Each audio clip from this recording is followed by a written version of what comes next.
Assalamualaikum warahmatullahi wabarakatuh. Halo teman-teman semuanya, ketemu lagi dengan saya Bang Kowi. Dan di video kali ini saya akan membahas perihal pembuatan video untuk tagihan PPL yang 15 menit. Nah, di sini saya akan membahas karena di kolom komentar banyak banget yang bertanya. Mereka pada tanya, Bang, apakah harus bikinnya kayak gitu? Bang, apakah harus membuatnya harus yang bagus model gitu? Apakah angle-nya harus variasi kayak gitu? Jawaban saya adalah tidak harus, ya. Mungkin teman-teman kalau melihat video-video PPL di YouTube ini di channel yang lain, rata-rata memang bagus-bagus mereka karena dibuat dengan sangat serius gitu. Tapi apakah harus model seperti itu? Jawabannya tidak. Jadi ini biar teman-teman nggak salah paham ya.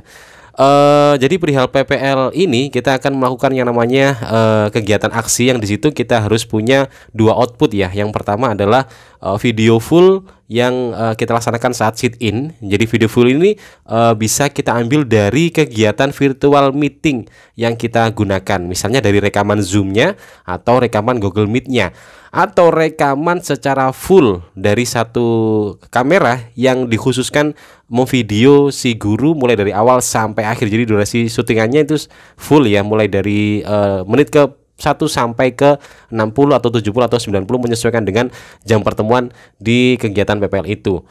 Kemudian untuk yang tagihan kita bisa mengambil dari video yang full ini. Jadi boleh-boleh aja. Jadi istilahnya kita boleh langsung aja comot dari situ. Walaupun di situ nanti cuma satu kamera aja, cuma satu view aja dan nggak variatif, itu juga nggak masalah sebenarnya.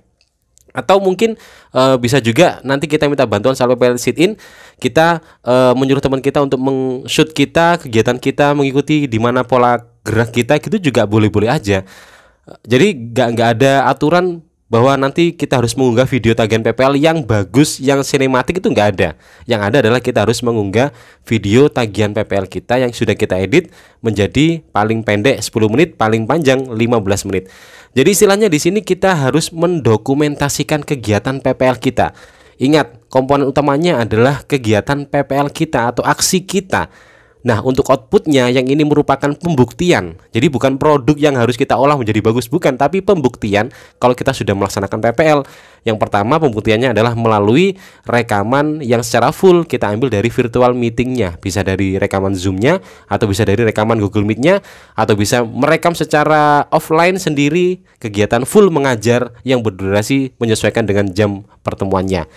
Dan output yang kedua, kita nanti mendokumentasikan kegiatan PPL kita dengan durasi yang ditentukan, yaitu minimal 10 menit, maksimal 15 menit. Jadi perihal video yang saya buat itu adalah opsi atau pilihan buat teman-teman yang mungkin pengen bikin sesuatu video yang enak ditonton tapi nggak punya alat gitu loh. Jadi alatnya cuma modal HP, kemudian modal tripod, dan nggak ada temen. Nah, saya memberikan solusi seperti itu di video saya. Jadi teman-teman nggak perlu memandang YouTuber yang lain. Misalnya nih, saya di YouTube itu banyak sekali tahu video-video PPL dari peserta lain. Mereka sangat maksimal banget, sangat-sangat sinias banget karena yang digunakan bukan kamera HP tapi kamera pro. Jadi kamera SLR, dan bahkan mereka menggunakan drone juga. Dan itu nggak masalah, itu adalah sebuah pilihan karena mereka pengen benar-benar maksimal, pengen benar-benar terdokumentasi dengan sangat bagus dan enak ditonton. Itu juga silakan. Atau kalau teman-teman misalnya nonton nih di video saya, jadi silakan dicek di channel saya, di situ ada playlist, ada daftar putar. Nanti dicari aja ada daftar putar PPL. Jadi video praktik pembelajaran. Nah, itu diklik di situ banyak sekali video PPL sebenarnya. Jadi waktu saya kuliah PPG itu saya juga membantu teman-teman saya yang mereka kesulitan dalam mengedit. Tapi yang mereka sendiri. Nah, kalau teman-teman lihat di situ videonya nggak saya publikasikan, tapi saya taruh di playlist. Memang sengaja karena memang itu bukan video produk saya, jadi saya taruh di situ aja karena saya cuma sekedar membantu teman saya yang nggak bisa mengedit. Nah, di situ kelihatan mereka teknik pengambilan gambarnya itu ada yang mohon maaf dalam artian ya asal ngambil aja juga ada. Apalagi perihal suara itu banyak yang suaranya nggak kedengaran, banyak yang berusaha menggunakan mikrofon yang ada soundnya, mendatangkan sound system di dalam kelas, dan banyak usaha yang mereka lakukan. Dan itu nggak masalah karena opsi atau capaian di PPL ini adalah teman-teman sudah mengajar dan terdokumentasikan. Nanti bentuknya yang bagaimana terserah, itu pilihan. Mau bentuknya asal bikin aja, monggo. Mau bentuknya bagus juga monggo. Dan nggak ada kewajiban untuk hal yang harus bagus gitu, nggak ada. Cuman nanti bedanya ya ketika ada sesi presentasi hasil video yang sudah kita buat, itu nanti otomatis yang bagus bikinnya ya bakalan dapat apresiasi lebih dari dosen. Yang bikinnya biasa mungkin ya dapat saran dan masukan. Tapi soal nilai ya otomatis teman-teman kalau bikin video walaupun asal-asalan, selama itu diedit sesuai dengan ketentuan, maksudnya diedit dengan durasi yang ditentukan, misalnya untuk yang tagihan, kemudian ada keterangan-keterangan sesuai yang ditentukan misalnya, pastilah nilainya di atas KKM, nggak mungkin enggak. Jadi ya nilainya mungkin jatuhnya nanti 75 gitu. Tapi kan yang penting lulus, yang penting ijo. Jadi untuk teman-teman misalnya nih, mohon maaf untuk teman-teman PPG yang notabene usianya sudah tua ya, sudah senior, sudah di atas 40 tahun misalnya, dan kebetulan di tempat kerja tidak punya teman sejawat yang bisa membantu misalnya, nggak punya alat mendukung, ya silakan teman-teman bisa merekam video sebisanya.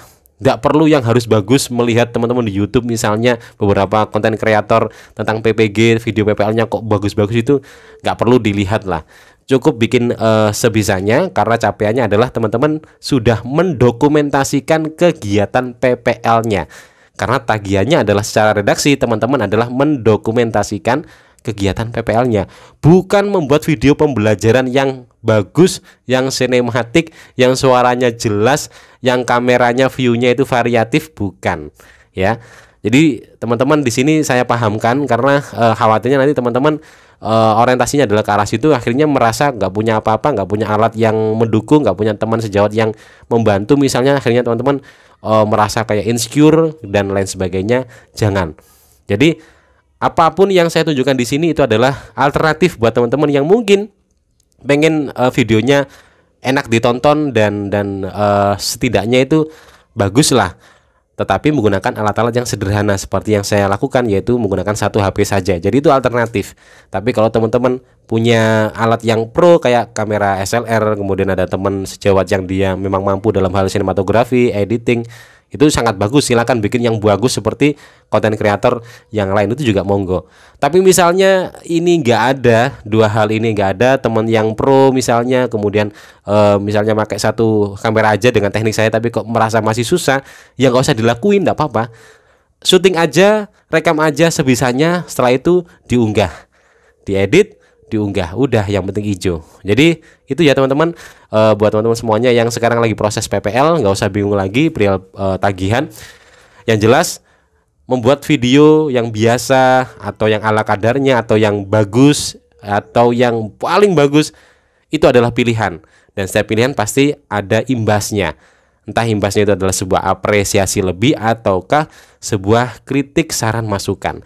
Yang jelas selama teman-teman mengunggah dokumentasi bukti dari kegiatan PPL teman-teman, saya pastikan nilainya pasti di atas KKM, tidak mungkin enggak. Pasti di atas KKM. Bedanya mungkin ada yang nilainya 75, ada yang 80, ada yang 96. Yang bedakan adalah perihal proses kerjanya. Yang jelas yang penting teman-teman hijau. Nah, itu orientasi dari teman-teman PPG yang biasanya nggak suka ruwet.